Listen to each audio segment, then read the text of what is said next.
ஜபத்தோட இந்த புத்தகத்தை வாசிக்கும்படியாக அன்புடன் கேட்டுக்கொள்கிறேன். அதிகாரம் 11. அவந்திர வெளியின் காரிருள். நரகத்தின் மிக பயங்கரமான உண்மைகளை நான் தெளிவாக எழுத ஒவ்வொரு இரவும் நானும் கர்த்தராகிய இயேசுவும் நரகத்தின் பல பகுதிகளுக்கு சென்று வந்தோம். எந்த சமயம் நான் நரகத்தின் இருதயத்தின் அருகே செல்ல வேண்டியதாய் இருந்ததோ அந்த சமயத்தெல்லாம் நான் இயேசுவை இறுக பிடித்து கொண்டேன். ஏனென்றால் எனது சொந்த அனுபவம் என் சிந்தையை விட்டு அகலவே இல்லை. அநேக ஆத்துமாக்களை ரட்சிக்கும் வண்ணம் அனுபவங்களின் ஊடாக கடந்து சென்றேன்.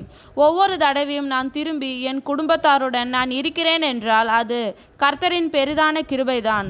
இந்த தடவை நாங்கள் செல்லும் வழியில் ஒரு கூட்டம் பிசாசுகள் பாடுவதும் சாத்தானுக்கு மகிமை செலுத்துவதும் மந்திரங்கள் ஓதுவதுமான சத்தம் கேட்டது. மகளே, அவைகளின் சத்தத்தை இப்பொழுது நீ கேட்பாய் என்றார் இயேசு. நாம் யாவரும் இந்த வீட்டுக்குள்ளே சென்று அங்குள்ளவர்களே வதிப்போம். இவைகளை நாம் சரிவர செய்தால் நமது தலைவன் சாத்தானிடமிருந்து இன்னும் அதிக வல்லமையை பெறுவோம்.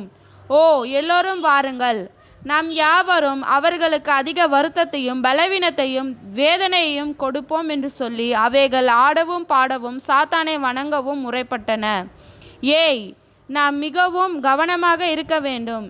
இயேசு கிறிஸ்துவின் மீது விசுவாசமாய் இருப்பவர்கள் அந்த இயேசு என்ற நாமத்தினாலே நம்மை யாவரையும் துரத்தி விடுவார்கள்.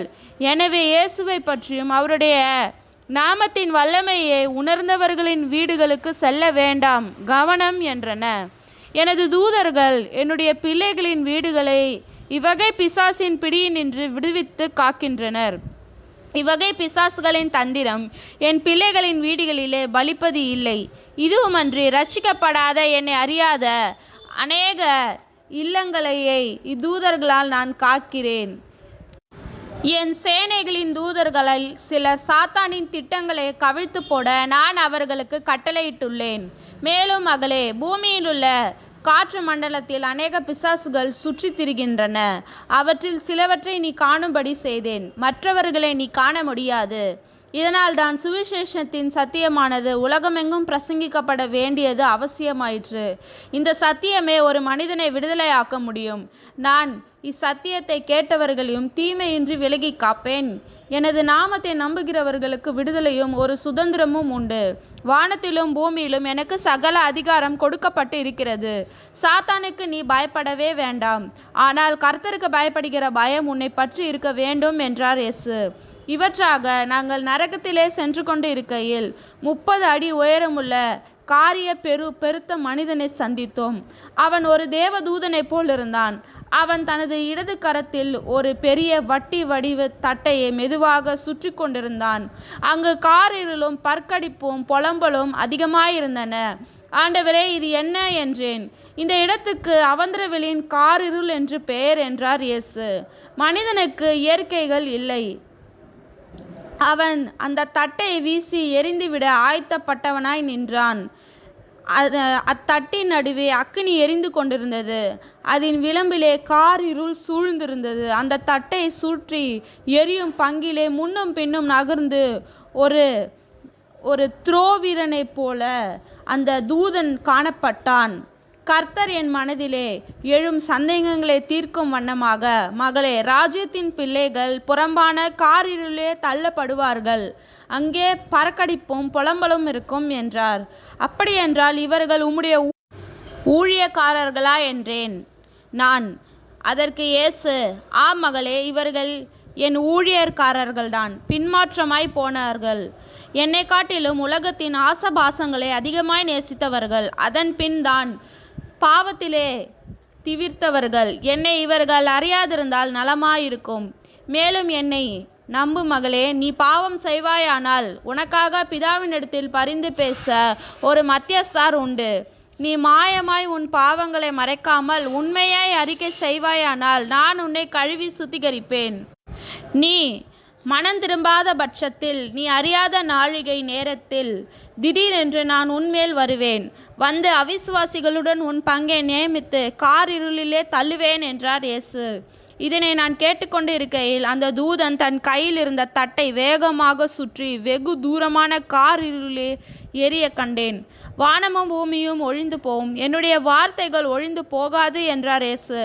நானும் இயேசுவும் சிறிது நேரத்துக்கெல்லாம் அந்த தட்டு சென்ற திக்கையை நோக்கி காற்றிலே விரைந்து சென்றோம். நாங்கள் அந்த தட்டின் வெளி விளிம்பிலே வந்து நின்று கொண்டு நடப்பதை கவனித்தோம். தட்டின் நடுவிலே அக்கினி எரிந்து கொண்டிருந்தது. அந்த அக்கினி கடலில் மக்கள் இங்கும் அங்குமாக நீந்தி கொண்டிருந்தார்கள். அங்கு பிசாசுகள் இல்லை, ஆனால் ஆத்துமாக்கள் எரிந்து கொண்டிருந்தன. இந்த தட்டின் வெளியில் பயங்கரமான காரிருள் சூழ்ந்திருந்தது. அந்த காரிருளில் தட்டின் மைய பகுதியிலிருந்து எழுந்து அக்கினி வெளிச்சம் விளிம்பி பகுதியை தெளிவாய் காட்டிற்று. சில ஆத்துமாக்கள் விளிம்பை நோக்கி நீந்தி வந்தன. ஆனால் ஒரு மறைவான உழிழுக்கும் விசை ஆத்துமாக்களை மறுபடியும் அக்கினி கடலிலே இழுத்து போட்டன. பின் எனது தரிசனத்தில் அதோ தூதர்கள் முத்திரைகளை உடைப்பதை கண்டேன். அநேக நாடுகளும் ராஜ்யங்களையும் அவற்றில் இருப்பதை கண்டேன். அந்த முத்திரைகளை உடைக்க உடைக்க ஆண்கள், பெண்கள், வாலிபர், இளம் பெண்கள் இப்படி அநேகர் அந்த அக்கினி கடலுக்கு நேராக அனுப்பப்படுவதை கண்டேன். அவர்களை தடுக்க யாரும் இல்லை. ஆண்டவரே, தயவு செய்து அவர்களை தடுத்து நிறுத்தும், அக்கினி கடலில் தள்ளப்படுகிறார்களே என்று நான் அலறினேன்.